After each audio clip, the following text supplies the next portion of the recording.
Right. So what he's saying here is that an idea is a shape or a form, and that is essentially when any riddle, bend or whatever, joins up and creates a whole separate piece.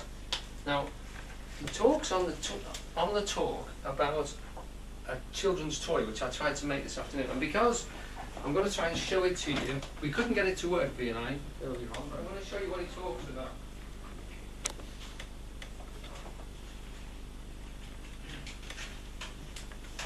He talks about a childish toy which is made from a piece of card. I've not seen one of these, but he describes it quite well.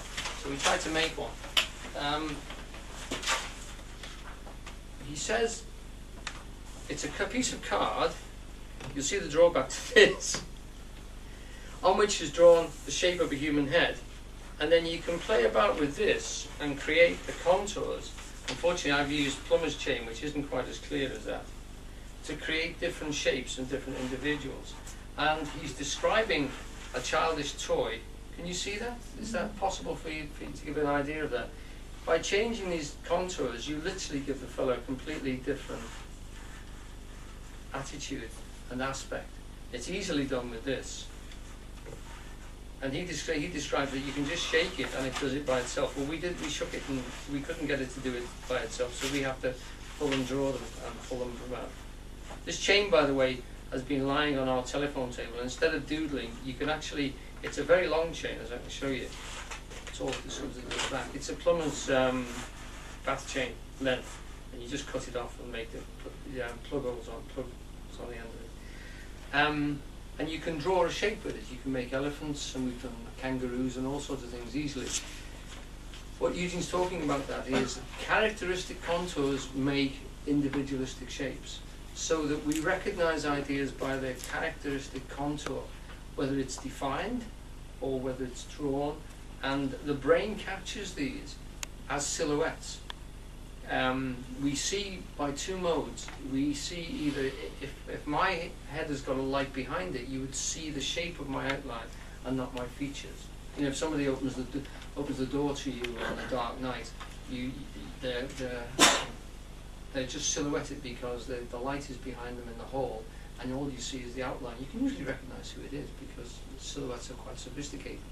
Whereas if they step back and the light hits them on the face, you'd see the light reflected. So you either see by absence of light or light reflected, he says in the talk.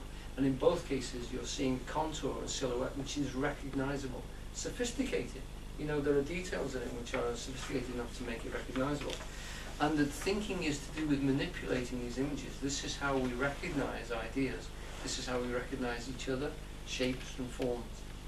And this is what the level this part here is concerned with, that part there is concerned with, is manipulating forms. It's able to manipulate images and ideas and bounce them backwards and forwards. Right.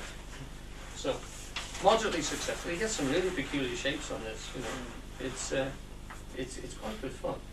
And most of the people I've known. Worked with some of them. It's always proved interesting when you see faces in the fire, or you look at a varnished mahogany wardrobe, you know, with all the grain of the wood. You say, "Oh, I recognise that fellow," and you realise it's just a shape of the mind's playing tricks. Yes. Make comparisons somehow. You always see someone see the face of Jesus in the clouds and things like that.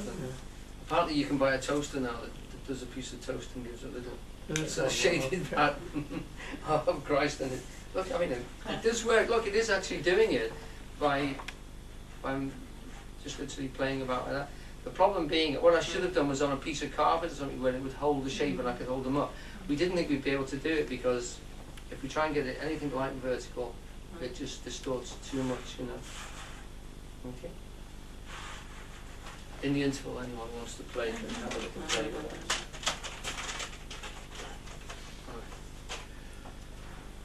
Okay, so we've got the basic essential idea of a threefold breakdown in human experience, which Eugene is nailing down here quite clearly for us into the formal aspect. Now, if we just read some of those things again, because he's talking about a contour just like this, and no matter how you bend it, if you get a piece of string and wriggle about, the two ends tied together, as long as the ends are tied together, there is some space between it. There is a binding contour and a contained form.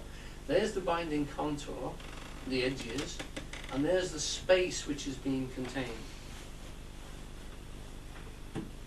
And then every individual recognizably different from any other individual can be considered simply as a distortion of the primary being, the primary sphere of being, or I would say in that sense the primary egg. Remember, we are all originally came from an egg shape. We were spheroids. We weren't actually spherical, but we were spheroid at a very sort of initially at our conception. So this individual shape we have, the fact that we pushed out, and at this level here, inside the embryo, remember it first of all forms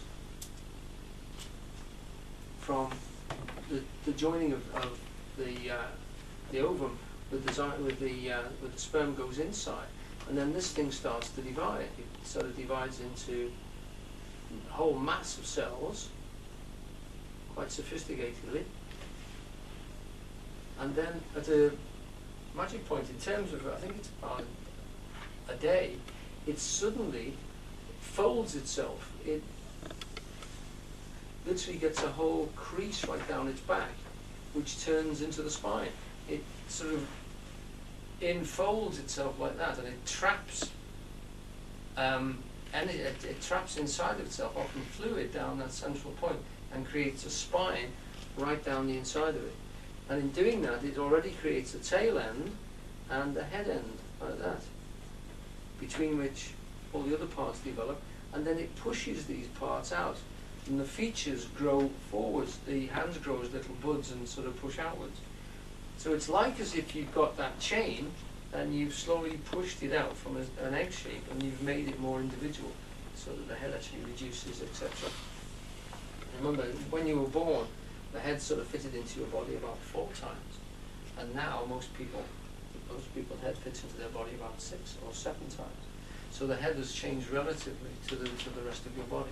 Your hands have grown again at a different rate completely to the rest of your body.